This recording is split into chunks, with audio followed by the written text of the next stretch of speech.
Good evening.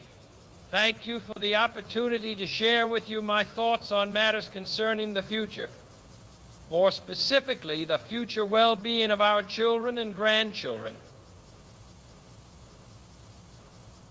100 years ago, the great British explorer George Mallory, who was to die on Mount Everest, was asked why did he want to climb it. He said he chose to attempt Everest because it is there. He chose to go to the moon 6 decades ago, not because it was easy, but because it was hard. Well, the unconquered mountain of fusion energy is there, and we are attempting to climb it. The challenges fusion poses are hard, and we will attempt to overcome them. But let us be clear. Whereas Mallory chose to climb Everest, and whereas the Kennedy administration chose to go to the moon, humankind may have no choice but to succeed in the hardest technical summit quest of all, fusion energy. As we set sail on one of the greatest adventures on which humans have embarked, let us heed the words of previously successful pioneers. William Bradford, speaking in 1630 of the founding of the Plymouth Bay colony, said that all great and honorable actions are accompanied with great difficulties, and both must be enterprised and overcome with answerable courage. Heed most the word answerable, and ask, to whom does the fusion industry today answer? Our leadership in science and industry, our hopes for peace and security, our obligations to ourselves as well as others, all require us to make this effort to solve the mysteries of fusion science, to solve them for the good of all humans. Fusion science, like space science and all technology, has no conscience of its own. Therefore, it is incumbent upon our academic leaders, policy makers, and politicians to imbue the pursuit of fusion energy with a conscience of our own making. I do say that fusion energy can be explored and mastered without repeating the mistakes that humans have made in extending their writ around this globe. But we must take heed. The history of fusion research has been marred by many false alarms made by the overzealous. The leaders of today's fusion science community admit that they privately discuss that many fusion companies are hawking concepts that are not feasible. The leaders of today's fusion community wish to exempt themselves from the burden of fact-checking. The leaders of today's fusion community knowingly overplay the maturity of fusion science and underplay its likely hazards.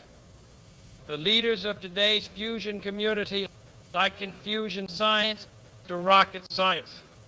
To this I say hogwash. Both fusion and rocketry were pioneered nearly 100 years ago. Solving rocket science 40 years later was hard. The tribulations of today's space industry confirm that rocket science is still hard. But fusion is not rocket science. It is much harder. Despite steady progress over decades, fusion became the brunt of an infamous joke. That fusion has been 10 years away for the last 50 years. Recent years have seen the emergence of the private funding model for fusion research and the marketing machine that comes with it.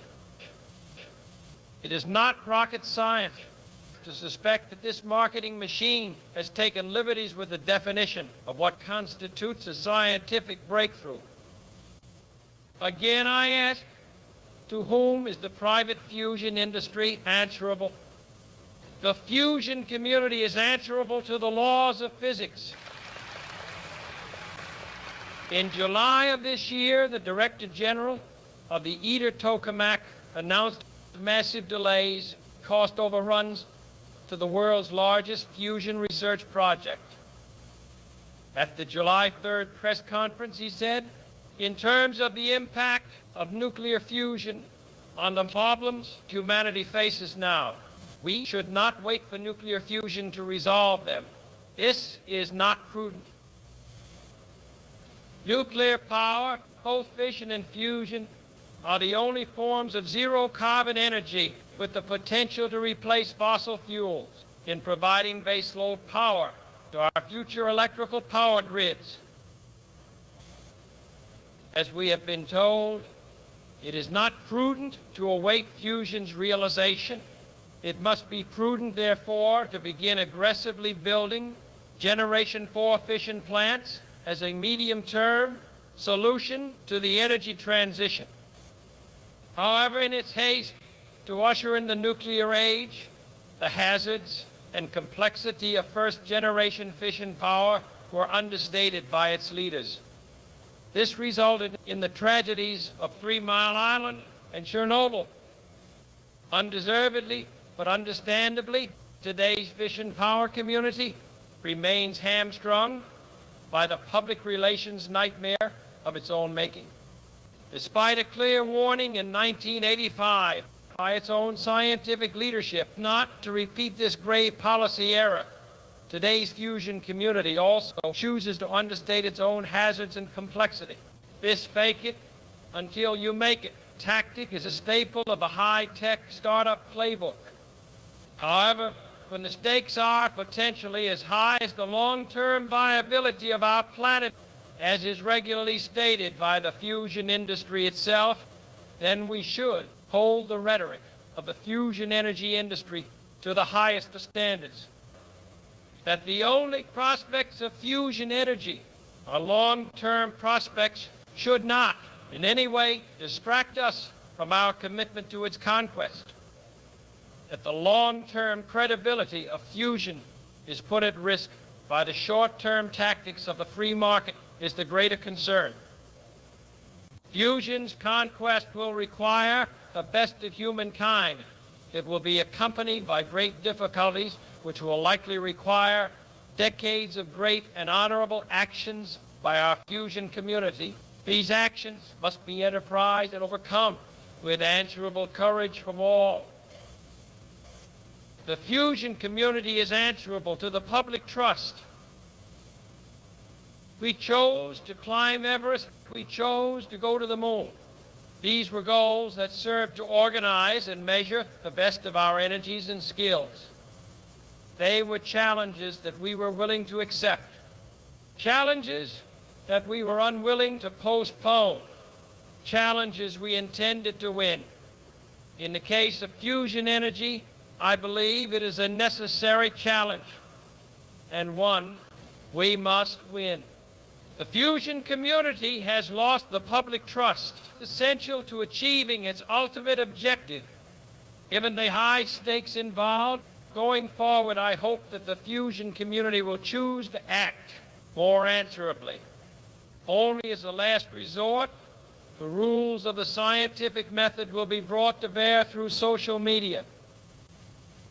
It is for these reasons that I would regard a decision in the next years to shift our efforts in fusion from low to high gear as among the most important decisions that can be made. Fusion energy research has had its failures and will continue to have them. It is key that we admit them and they be made public. The fusion industry is answerable to us all. To be sure, we are behind in the challenge of fusion energy and will be behind for some time. But we do not intend to stay behind.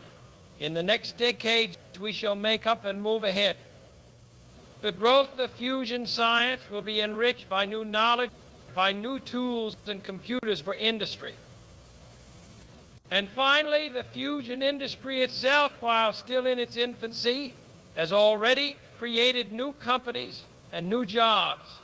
Fusion and related industries are generating new demands in investment and skilled personnel. To be sure, this costs us all a good deal of money. The fusion budget now stands around $1 billion a year, a staggering sum, though a great deal less than we pay for oil and gas subsidies every year. Fusion expenditures should soon rise some more. from 5 cents per person per week to more than 50 cents for every man, woman, and child in the United States. For we should give this program a high national priority, even though I realize that this is in some measure an act of faith and vision. For we do not yet know for certain that fusion's benefits await us. But if I were to say that we shall build a fusion reactor made of new metal alloys, some of which have never been tested, capable of standing heat and stresses several times more than have ever been experienced, and fitted together with a precision better than the finest watch, and including the equipment needed for plasma heating stability and fuel breeding. An untried mission to ignite a plasma and then safely extract its energy, requiring 6 times the temperature of the sun's core, and do all this, and do it right, and do it before the middle of this century, then we must be bold. We must be brave.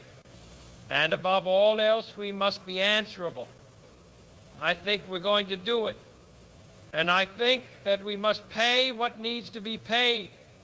I do not think we ought to waste any money, but I think we ought to do the job. And this may be done in the decade of the 60s. It will not be done during the terms of any of the people who sit in office today, while it will not be done before the end of this decade, nor likely the next. It will be done. The fusion community is answerable to our children and to our grandchildren. Good luck and Godspeed to us all.